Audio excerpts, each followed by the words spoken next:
Good morning दोस्तों, आप सब कैसे हैं? करते हैं स्वस्थ होंगे और मस्त होंगे। आज 4 फरवरी है। 4 फरवरी का हम करंट अफेयर लेकर के आए हैं, जिसमें कुल 15 क्वेश्चन आपके करंट अफेयर के होंगे और 5 आपके स्टैटिक जी के होंगे। लास्ट में एक प्रश्न पूछेंगे जिसका जवाब आपको जो है कमेंट बॉक्स में देना होगा। ठीक है ना? पढ़ते हैं।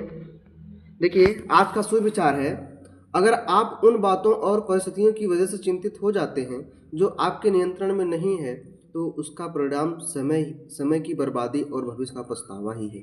ठीक है ना? सही बात है दोस्तों, जो है इस पे आप विचार करिएगा। बढ़ते हैं हम क्वेश्चन की तरफ। हमारा पहला क्वेश्चन है, भारत में परिवहन सेवाओं में कौन सा परिवहन सबसे अधिक राजस्व अर्जित करता है? यानी कि ये है कि सबसे ज़्यादा जो है कौन सा परिवहन निगम जो है टैक्स ज़्यादा अर्जित करता है? ये रेल करता है या सड़क परिवहन करता है या नौ परिवहन करता है या वायु परिवहन करता है? दोस्तों, इसका जो राइट आंसर हो जाएगा, ये हो जाएगा सड़क परिवहन। कौन करता है? सड़क परिवहन। सड़क परिवहन यानी कि टोल टैक्स के माध्यम से, ठीक है, टोल टैक्स के माध्यम से ये काफ़ी जो है राजस्व अर्जित करता। सबसे अधिक जो मात्रा किसकी है, जो है सड़क परिवहन की है। अच्छा, आगे चलते हैं।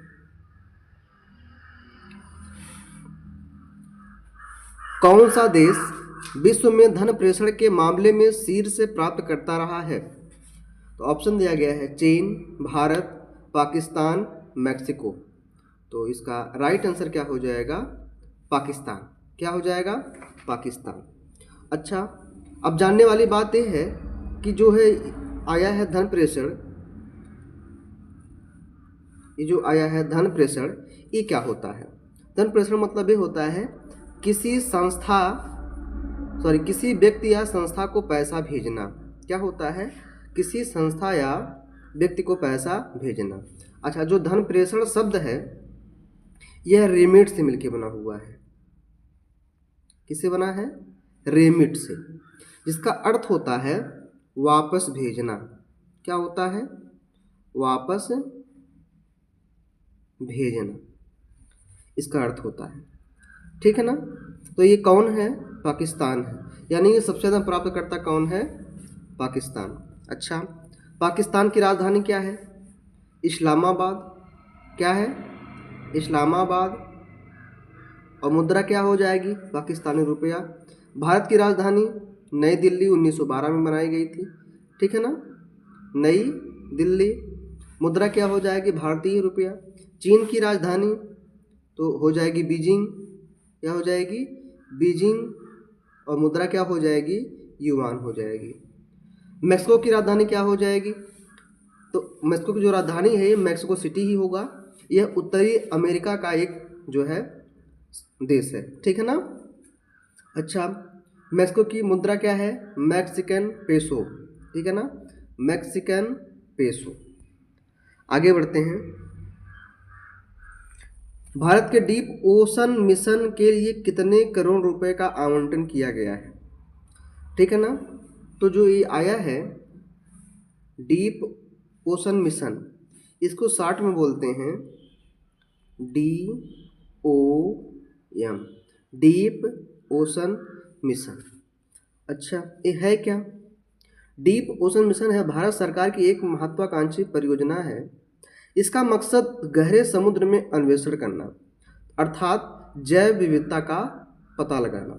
ये जो डीप ओशन मिशन आया है, ये मानवयुक्त पनडुब्बी बनाई गई है।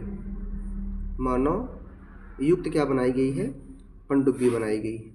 अच्छा, इस क्षेत्र में कितने रुपए का आवंटन किया जा रहा है? तो ये किया जा रहा है कुल कितने का? 600 करोड़ रुपए का। ठीक है ना? तो आपको पता होना चाहिए। अभी हाल ही में हमारी वित्त मंत्री निर्मला सीतारमण ने बजट को पेश किया है। ठीक है ना? तो कौन से क्षेत्र में कितना बजट दिया गया है, इसलिए करंट अफेयर में बजट से क्वेश्चन ज़्यादा बन रहे हैं और आपके नज़दीकी एग्जाम की दृष्टि से बहुत ही इंपॉर्टेंट है। इसको विशेष ध्यान दीजिएगा। ठीक है, आगे चलते हैं। किसको 1 फरवरी 2025 को मुंबई में BCCI के लाइफ टाइम अचीवमेंट पुरस्कार से सम्मानित किया गया है? तो इसका ऑप्शन देखिए दिया है सचिन तेंदुलकर, महेंद्र सिंह धोनी, विराट कोहली, सुनील गावस्कर। तो इसका राइट आंसर क्या हो जाएगा आपको बताना है। इसका राइट आंसर क्या हो जाएगा? सचिन तेंदुलकर। कौन हो जाएगा? सचिन तेंदुलकर। अच्छा, लाइफ टाइम अचीवमेंट पुरस्कार क्या है? अच्छा, ये है क्या? ये दिया क्यों जाता है? देखिए, ये दिया जाता है किसी व्यक्ति के जीवन भर के योगदान को मान्यता देने के लिए दिए जाने वाला पुरस्कार है। ठीक है ना? किसी व्यक्ति के जीवन भर के योगदान को मान्यता दिया जाने के लिए क्या है? पुरस्कार है। अच्छा, तो ये दिया किसे गया है? मुंबई के बीसीसीआई, ठीक है ना, मुंबई में बीसीसीआई के लाइफ टाइम अचीवमेंट पुरस्कार से सम्मानित किया गया है 1 फरवरी 2025 को भी मुंबई में सचिन तेंदुलकर को। अच्छा, अब जानने वाली बात ये है, ये जो आया है लाइफ अचीवमेंट पुरस्कार, ये किन किन क्षेत्रों में दिया जाता है? ये दिया जाता है शिक्षा में दिया जाता है। कहाँ दिया जाता है? शिक्षा में, संगीत में, खेल के क्षेत्र में और फिल्म क्षेत्र में दिया जाता है। ठीक है ना? अच्छा, ये क्षेत्र हो गया। और जो लाइफ टाइम अचीवमेंट पुरस्कार है, इसको देने वाले संगठन कितने हैं? तो देने वाले संगठन इसके कितने हैं? 5 हैं। खूब ध्यान से सुनिएगा। पहला संगठन हो जाएगा ESMO संगठन, दूसरा हो जाएगा अल्गोक्विन कॉलेज, तीसरा हो जाएगा American association of college of pharmacy के द्वारा भी लाइफ अचीवमेंट पुरस्कार दिए जाते हैं। चौथा हो जाएगा रिकॉर्डिंग एकेडमी के द्वारा। पांचवा हो जाएगा भारतीय क्रिकेट बोर्ड के द्वारा। छठवां हो जाएगा अजंता एलोरा अंतर्राष्ट्रीय फिल्म महोत्सव के द्वारा दिया जाता है। तो ये ध्यान देने योग्य वाली बातें हैं, आप लोग इसको विशेष ध्यान दीजिएगा। आगे बढ़ते हैं। भारत में दलहन की आत्मनिर्भरता को बढ़ावा देने के लिए कितने वर्षीय आत्मनिर्भरता मिशन शुरू किया जाएगा? तो ये किया जाएगा 6 वर्ष। ठीक है ना? कितने वर्षीय किया जाएगा? ये 6 वर्षीय किया जाएगा। सब भैया गांव के ही हैं पढ़ने वाले। तो दलहन में कौन कौन सी फसलें आती हैं तो मैं बता देता हूं आपको। आप लोग हालांकि जानते भी होंगे। इसमें चना हो गया, मटर हो गया, मसूर हो गया, अरहर हो गया, उड़द हो गया, हम लोग गांव में उड़द बोलते हैं, मूंग हो गया, लोबिया हो गया, काबुली चना हो गया। अच्छा, इसमें खास क्या बात है? इससे हमें प्रोटीन की मात्रा अच्छी खासी मिलती है और कुछ विटामिन की मिलती है। अच्छा, दलहन के लिए फ़ायदेमंद क्या है? दलहन इसलिए फ़ायदेमंद है, ये मिट्टी में मौजूद हवा से नाइट्रोजन लेती है। ये खास बात इसकी है। ठीक है ना? तो ध्यान दीजिएगा। इसके लिए कौन सा मिशन शुरू किया गया है? आत्मनिर्भरता मिशन शुरू किया गया है। ठीक है, आगे बढ़ते हैं। 6 जनवरी 2025 में सरकार को कितने करोड़ रुपए से अधिक जीएसटी प्राप्त हुआ है? जनवरी 2025 में सरकार को कितने करोड़ रुपए से अधिक जीएसटी प्राप्त हुआ है? तो सिर्फ जनवरी माह में कितना हुआ है? 1,95,000 करोड़ रुपए से अधिक क्या मिला है? ये जीएसटी मिला हुआ है। ठीक है ना? आगे बढ़ते हैं। आप लोग फुल फॉर्म बताइएगा, जीएसटी का फुल फॉर्म क्या होता है? अगला हमारा क्वेश्चन है, हाल ही में केंद्र सरकार ने विभिन्न राज्यों में आपदा न्यूनीकरण के लिए कितने करोड़ रुपए की मंजूरी दी है?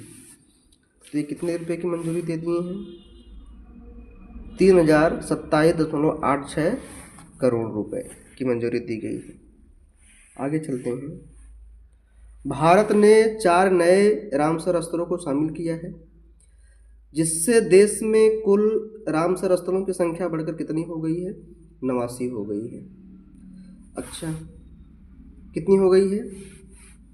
89 हो गई है। पहले कितनी थी? 85 थी। अच्छा, अब जानने वाली बात यह है, रामसर होता क्या है?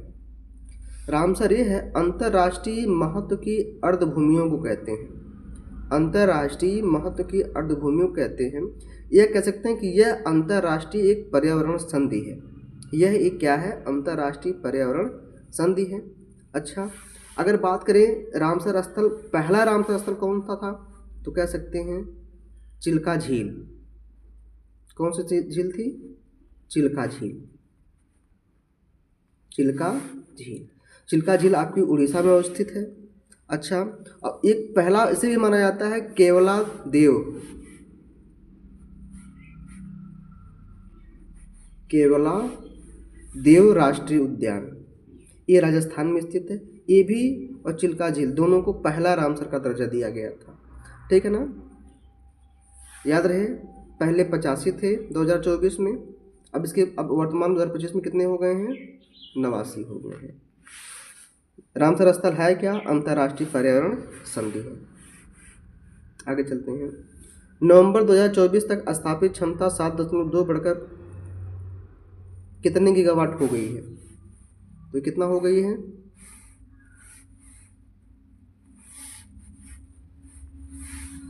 456.7 गीगावाट कितना हो गई है। अच्छा, 1 गीगावाट बराबर कितना होता है, तो कह सकते हैं 1 अरब वाट। क्या होता है, 1 अरब वाट। अगर हम बात करें 1 मेगावाट बराबर कितना होता है, तो आप बता सकते हैं 1 किलोवाट। ठीक है ना, 1 किलोवाट, सॉरी 1 मेगावाट बराबर 1000 किलोवाट, कितना होता है, 1000 किलोवाट। अगला क्वेश्चन देखते हैं। आर्थिक सर्वेक्षण के अनुसार भारत सरकार द्वारा बुनियादी ढांचा क्षेत्र पर पूंजीगत व्यय में FY20 से FY25 के बीच कितने की वृद्धि हुई है, तो ये जो वृद्धि हुई है 38.85 हुई है। आपको ये बड़ा डरावना लग रहा होगा, FY20 है क्या, ठीक है ना, FY20 है क्या, तो आपको बता दें FY को फॉर्म हो जाएगा फाइनेंशियल ईयर, यानी फाइनेंशियल ईयर 2020 से 2025 के बीच में कितनी की वृद्धि हुई है, 38 कितनी हुई है, 38.8% की हुई है। भारत में वैश्विक सेवा निर्यात में लगभग कितने प्रतिशत हिस्सेदारी रखता है, कितना रखता है, यह 4.3% की हिस्सेदारी रखता है। हाल ही में चर्चा में रही पर ड्रॉप मोर क्रॉप योजना किस वर्ष शुरू की गई थी, ये प्रधानमंत्री नरेंद्र मोदी द्वारा शुरू करी गई थी योजना। ठीक है ना, 2016 में कब करी गई थी, 2016 में। अच्छा, अब जानने वाली बात ये है कि ये जो पर ड्रॉप मोर क्रॉप है क्या, जो पर ड्रॉप मोर क्रॉप ये है, यानी कि कम पानी में अधिकतम सिंचाई, यानी कि कम पानी में अधिकतम सिंचाई। ये योजना जो लाई गई थी ये PMKSY के द्वारा लाई गई थी। ठीक है ना, प्रधानमंत्री कृषि सिंचाई योजना, प्रधानमंत्री कृषि सिंचाई योजना कब लाई गई थी, ये 2016 में लाई गई थी। ठीक है ना, इसका प्रमुख उद्देश्य क्या है, कम पानी में ज़्यादा फसल पैदा करना। वित्त वर्ष 2024 भारत में कुल निर्यात में कृषि खाद्य निर्यात का हिस्सा कितना प्रतिशत रहा है, तो ये कितना रहा है, 11.7% रहा है। कितना रहा है, 11.7%। आगे चलते हैं। वर्तमान में भारत का आयात जो है 6.9% बढ़कर लगभग कितना अमेरिकी डॉलर हो गया है, तो ये कह सकते हैं कितना हो गया है, 682 अमेरिकी डॉलर, अरब अमेरिकी डॉलर हो गया है। कितना हो गया है, 682 अरब अमेरिकी डॉलर। आगे चलते हैं। हाल ही में किस राज्य सरकार ने धर्मांतरण विरोधी विधेयक पेश किया है, तो आपको पता होना चाहिए धर्मांतरण यानी कि अनुच्छेद 23 से संबंधित है। ठीक है ना, ये कौन किया है, राजस्थान ने किया है। कौन किया है, राजस्थान। कौन किया है, राजस्थान ने किया है। अच्छा,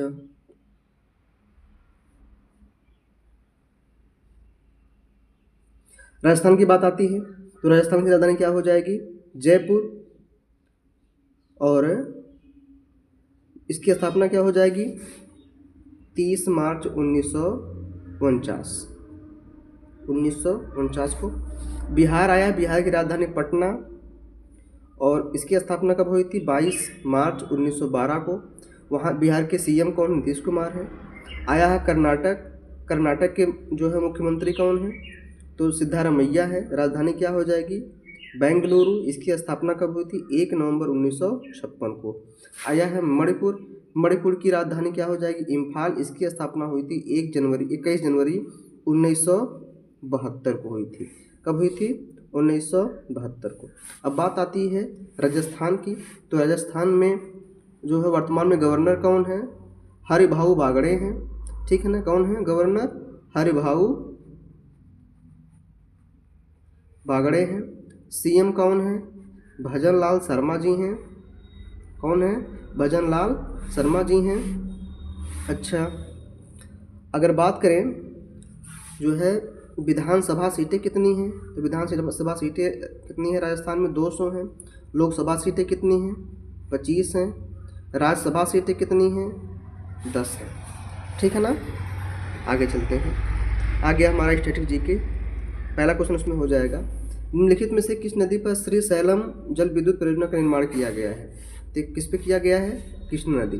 तो अब बताइए जो हमारे अन्य ऑप्शन हैं, जैसे कावेरी नदी, गोदावरी नदी, चंबल नदी।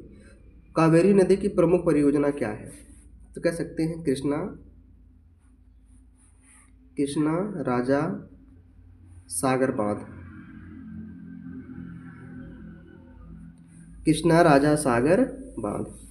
गोदावरी नदी की प्रमुख परियोजना तो हो जाएगी श्री राम सागर। क्या हो जाएगी गोदावरी की? श्री राम सागर। और गोदावरी बैराज क्या हो जाएगी? गोदावरी बैराज। चंबल क्या हो जाएगी? चंबल की हो जाएगी गांधी सागर बैराज, ठीक है ना। गांधी सागर बांध हो जाएगा। दूसरा क्या हो जाएगा? राणा प्रताप बांध, ठीक है ना। राणा प्रताप सागर बांध। और एक ठोर हो जाएगा कोटा बैराज, ये चंबल नदी पे है, ठीक है ना। बढ़ते हैं अगले क्वेश्चन की तरफ। निम्नलिखित में से पृथ्वी का कौन सा भाग निकल और लोहे जैसे अधिक घनत्व वाले पदार्थों से निर्मित है? तो कौन है ये? कोर। तो आप लोग कमेंट बॉक्स में बताइए कोर किसे कहते हैं। जो जियोग्राफी पढ़े होंगे वो पता हो उनको होगा, ठीक है ना। आगे चलते हैं। निम्नलिखित में से किस दर्रे से होकर सतलज नदी भारत में प्रवेश करती है? तो किससे करती है? सिपकीला नदी, ठीक है ना। सिपकीला दर्रे से होकर जो है सतलज नदी भारत में प्रवेश करती है। अच्छा, जो 3 अन्य दिए गए हैं ये सब क्या है? दर्रे ही हैं। ये भी क्या है? सब दर्रे ही हैं। अच्छा, जो जोजिला दर्रा है, जोजिला दर्रा, नाथुला दर्रा और लिपुलेख दर्रा। तो जोजिला दर्रा कहाँ पे है? ये लद्दाख में है। कहाँ पे है? लद्दाख में। नाथुला दर्रा कहाँ है? पूर्वी सिक्किम में है। कहाँ है? पूर्वी सिक्किम में है, ठीक है ना। लिपुलेख कहाँ पे है? उत्तराखंड में है। उत्तराखंड में है। उत्तराखंड में पिथौरागढ़ में है, ठीक है ना। आगे चलते हैं। वर्ष 2011 में जनगणना के अनुसार देश का दूसरा सबसे कम जनसंख्या वाला राज्य कौन सा है? तो ये कौन हो जाएगा? मिजोरम हो जाएगा। और सबसे अधिक कौन हो जाएगा? सबसे अधिक जो है यूपी है। यूपी क्या है? सबसे अधिक जनसंख्या वाला जो है, सबसे अधिक जनसंख्या वाला क्या है? ये राज्य है। एकदम उड़ रहा है पूरा। आगे चलते हैं। प्रयाग प्रशस्ति किस वंश के राजनीतिक इतिहास के बारे में जानने के लिए महत्वपूर्ण अभिलेखीय स्रोतों में से एक है? तो ये कह सकते हैं गुप्त वंश है, ठीक है ना, गुप्त वंश। अच्छा, जो प्रयाग प्रशस्ति है इसका अन्य नाम क्या है? तो इसको इलाहाबाद स्तंभ के भी नाम से जाना जाता है। इलाहाबाद स्तंभ के नाम से भी जाना जाता है। ये कौशाम्बी से आया था यहाँ पे, ठीक है ना। इलाहाबाद स्तंभ के नाम से जाना जाता है। अच्छा, प्रयाग प्रशस्ति कौन लिखा है? तो गुप्त वंश का एक राजा था समुद्रगुप्त। समुद्रगुप्त का दरबारी कवि था हरिसेन। क्या नाम था? हरिसेन। हरिसेन ने क्या लिखा है? प्रयाग प्रशस्ति। क्या लिखा है? प्रयाग प्रशस्ति, ठीक है ना। आज के लिए इतना ही। अच्छा, लास्ट में एक क्वेश्चन है, क्वेश्चन आपको का जवाब देना है। आप ये बताइए महात्मा गौतम बुद्ध की मृत्यु कब और कहाँ हुई थी?